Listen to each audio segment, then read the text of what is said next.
Here we go, another season, Court Kings. Here we go.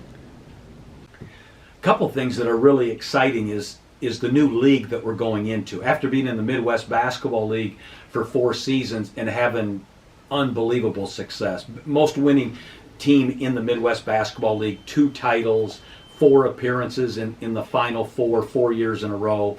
60-some wins, 9 losses. The success was incredible.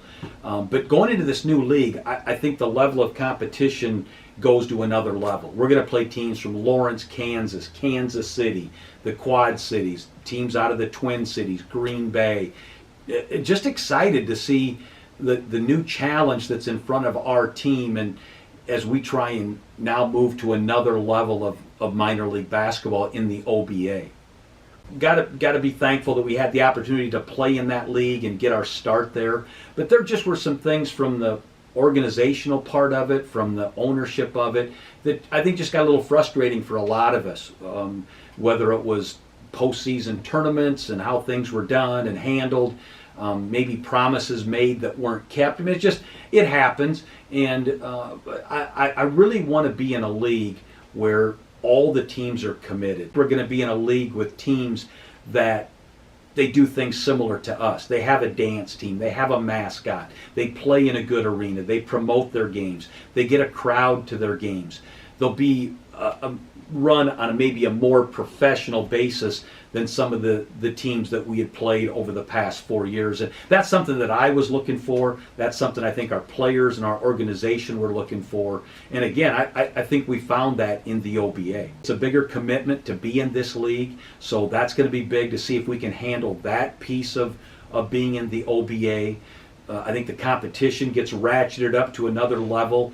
Can we be successful? We've sent 15 guys overseas in our first 4 years, and being successful has something to do with that. So if the guys that are playing for us and they have that aspiration of playing to the next level, to move up to a higher level of pro basketball, we need to be successful. We need to win. We need to get these guys to the next rung on the ladder of pro basketball. So there's some pressure there, and we need the fan support more than ever now to keep this thing going, and the sponsorship support and all of that piece needs to be there, because we've made definitely a bigger commitment by moving to the official basketball association known as the OBA. I think the support has been there. Yeah, we can always use more sponsors, more booster club members, more season ticket holders, but it hasn't fallen off since we made the move. It stayed steady, but again, the financial commitment that we're making to be in this league, it's a greater cost to play in the OBA than it was the NBL, so we do need a bump up in support. But the ones that have been with us since year 1, year 2, year 3, last year, they're back with us, and you'll see that, and just truly appreciate their support. There's people that supported us back in year 1 when they had no idea what we were going to be, and now they see the success we're having, the good that I think it is in the community with this sports team. The fan support has been tremendous. We've led the league in attendance 4 years in a row, but we need that to continue. We need the attendance to be great. We need the fans to come out, and we need it to grow. We need it to get bigger and better if we're going to be successful. The Throne is presented by PBG Media, Perseverance Before Glory, an organization dedicated to raising money for youth student athletes in underserved communities. Okay, Mike, please see what's there. I see it there. You see me miss one time. But I only got one left. Watch this. Oh no, he gonna miss. Watch this. I got you, Jordan. Bang, bang! I love it. What you make sure don't let me get this right here. Oh, yep. Yeah, thanks. You know that's Bucky's time. I taught Jordan how to shoot. Sure did. No, I didn't, because he can't shoot. I was gonna say, I don't know if I'd take credit for that one, man. I canceled his membership to the club. Hey, no, I'm missing. I caught the Jordanitis.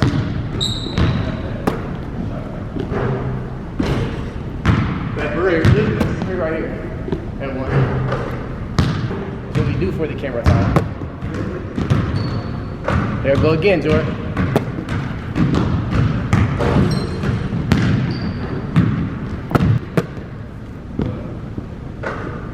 Yeah, you can hear that. Hear that in the background.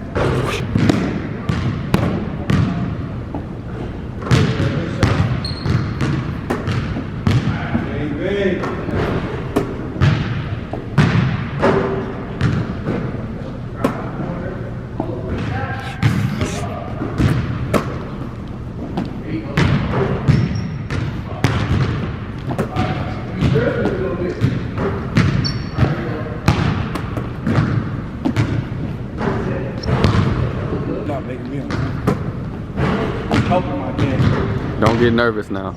No. Camera shining on you. Never that.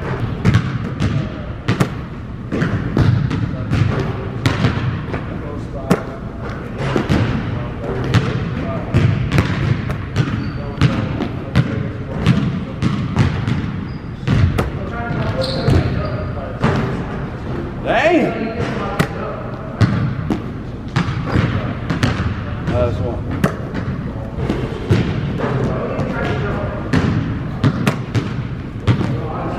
Go middle, hope it's not there.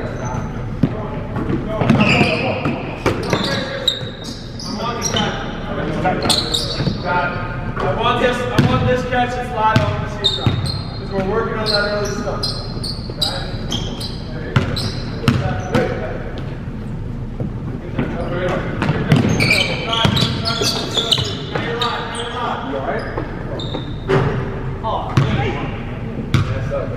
Help, get back. Early help, get back.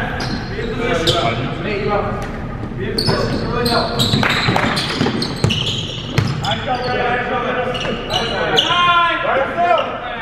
Right field. Right. What we're trying to do with this basketball team is no different than the first year that I started the team. First of all, I wanted to bring a quality sports team to the Cedar Valley. We've got great USHL hockey, Northwoods League baseball. There's some really good sports teams in the Waterloo Cedar Falls area. Didn't have a basketball team, and so I thought, you know what? They love basketball in the Cedar Valley. What if we had a minor league basketball team here? So I wanted to bring that first, and then also did it because I wanted to help some players. Wanted to give back. I think of Marvin Singleton on his college team at the end of his college season in 2015. Nate Buss, Seth Tuttle, Dion Mitchell, his senior teammates, all got overseas contracts. Marvin didn't. He's back in Minneapolis working, trying to figure out what he's going to do after, his playing days at the college level were done. So when I started the team, that's the exact guy I thought of. I thought, Marvin, this is perfect for you. Come and play. Get some video, play against some quality teams, get a highlight video, and see if you can't find your way overseas. And he's one of our great success stories. But that's another reason I wanted to do this, is to help guys try and get to the next level. And I mentioned it earlier, but we've got like 15 guys that are now have played overseas, from Andre Norris, who's in Spain, or Eric Coleman, who's in Portugal, who thought his career was over until he played with us in 2017 and then kind of jump-started his career. Ray-Jean Kelly, who's in Switzerland, and the Marvin Singleton story. I mean, we've got story upon story of guys, and that needs to continue. We need to help those guys. The other thing that we've done is we use a lot of college kids to work for us during the games. And Joe Waters and Linnea Kangas were our media relations directors. They now have full-time media relations director jobs at the college level, and they both have said that because of what they did with the CourtKings helped them get to where they're at. John Leo's our play-by-play guy, and he's going to be doing play-by-play at a higher level and doing things, helping him. Cole Cook was one of our first play-by-play guys back in our first season. He ended up getting a full-time radio sports play-by-play job after the CourtKings season. So for me, a big enjoyment of this is helping not only the players but the people that work for us. This guy's gonna roll next. Come up. So those two are good. like I'm coming off of this. I want that kickback, but if this is open, I need you guys to do it. Well, that's part of that. Same concept. Tell you what, that 2019 team from a year ago, I love that team. Great bunch of guys, from David Stanley to Amici Wells to Jordan Burrich and Matt Johnson, and we had Anthony James and Andre Hicks and Brady Burford, Jeree Crawford. We brought a lot of those guys back because I love the chemistry that team had. We've got as talented a team as we've ever put together, but we needed to do that because the competition's going to be better. But we're going to be without Anthony James. He went into the service and he won't be with us right away. But we return a lot of quality guys. We brought in, I think, some new guys that are going to make us better. And if we can build the team chemistry like we did last year, I think we're going to be hugely successful again this year in this new league. At the last couple of years, we were so close. I still think we were the best team in the NBL all 4 years we were in it. We had a tough break 2 years ago where one of our best players, Brady Burford, wasn't able to play in the semifinals of the tournament. And I think if he plays, I think we win it.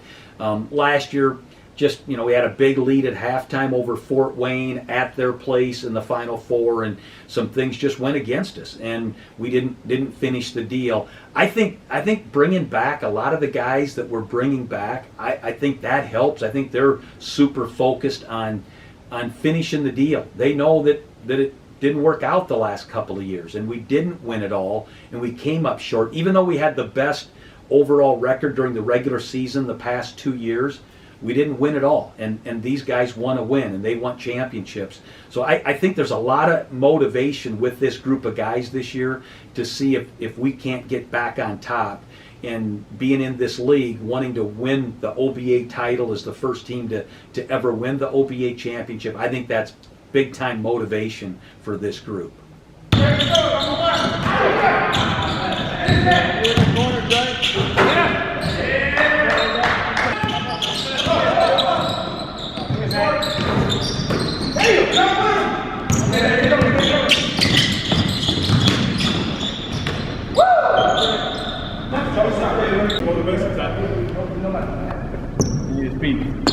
Yeah, perfect. Really excited to get the season started. We're going to play 3 exhibition games this year. Previous years we played 1 or 2. This year we're going to play 3. We're going to play in Omaha against a minor league team that was undefeated a year ago, never lost a game in the games in the league and stuff that they play in. We'll do that on March 14th. We're going to go play an old rival of ours from the MBL, the Minnesota Broncos, at their place on a Sunday the 22nd. Looking forward to taking on Newt Williams and his group of guys. We always have great games with them. And then we're going to wrap up our exhibition schedule in Owine. Coach Michael Molis, our head coach, that's where he teaches and coaches at. We're going to go back to Owine March 29th on a Sunday, 3 o'clock, and play our final exhibition game of the season. And we want to get 3 exhibition games in to really figure out what we have before we open up league play on Sunday, April 5th in the Cedar Valley Sportsplex, 6 o'clock against the Kansas City Warriors, a team that I think is really going to be a challenge in our OBA opening game. We're going to play at 6 o'clock on Sunday nights this year, fans, so I think that's a great change for us. Appreciate the Sportsplex allowing us to do that. A 6 o'clock tip-off on Sunday is much better, I think, for our fan base. 7 o'clock on Saturday nights this year. And we need the fans to come out, win or lose. I hope the Cedar Valley and area basketball fans will come out and see our team play, see us play in the OBA, see us take on some great players. There's going to be opponents that come into our house that are former Division I players, played for some big-time college programs. Going to be a great challenge, and I think you'll see some exciting, I call it high-flying, high-scoring, slam-dunking CourtKings basketball. I hope they'll come out and support us right away. That first home game on Sunday, April 5th. We need to pack the Sportsplex and get behind this CourtKings team and show them that we're 100% all in with this team and this new league.